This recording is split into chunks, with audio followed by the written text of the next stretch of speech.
Hi, my fitness friends. Mastery mindset number 4. I hold myself to a higher standard than others hold me to.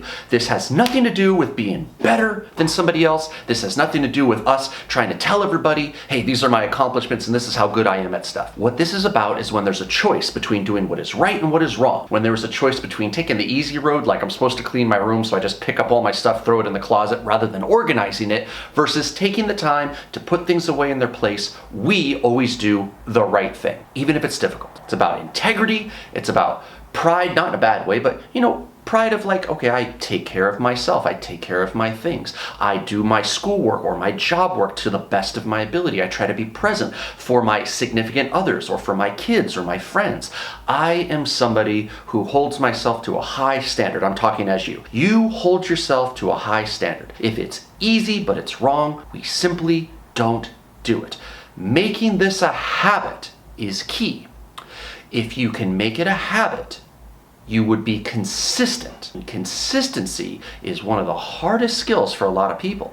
I mean, motivation gets folks started, but consistency is what sees you through. Anybody can do something once or twice or when it serves them. Like, hey, I'll be nice to you if I could be invited to your birthday party. But can you do it all the time? Anybody can begin something. It's about being consistent that allows you to find great ability or success with that something. That's really what we're talking about here. We all know somebody who people have said they have it, right? Well, what is it? I'm talking about the it clown, okay? I'm talking about that thing that kind of oozes from them, that inexplainable energy where you just look at someone and say, wow, they're something. I can't take my eyes off of them. What is it? Chances are this is somebody who has held themselves to a high standard with whatever it is that you are noticing, and you are respecting their ability, whether it's as a public speaker, whether it is as a professional or as an athlete.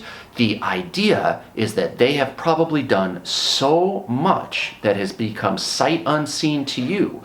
And they've undoubtedly had a lot of missteps and failures that they persevered through, and they have had a lot of time where they needed to weigh whether I'm going to sit around and do nothing or if I'm going to go out and pursue my goals. And that is sacrifice as well. And these are things that have made this person good. This is what has given them that quality of it. You have that in you as well. But the only way you'll achieve your potential to be great at whatever is if you are willing to hold yourself to a high standard. Think of this as a motto. Good enough isn't. If it's good enough, do your best instead of just what is good enough. Or, how about this as another motto? The enemy of excellence is good enough.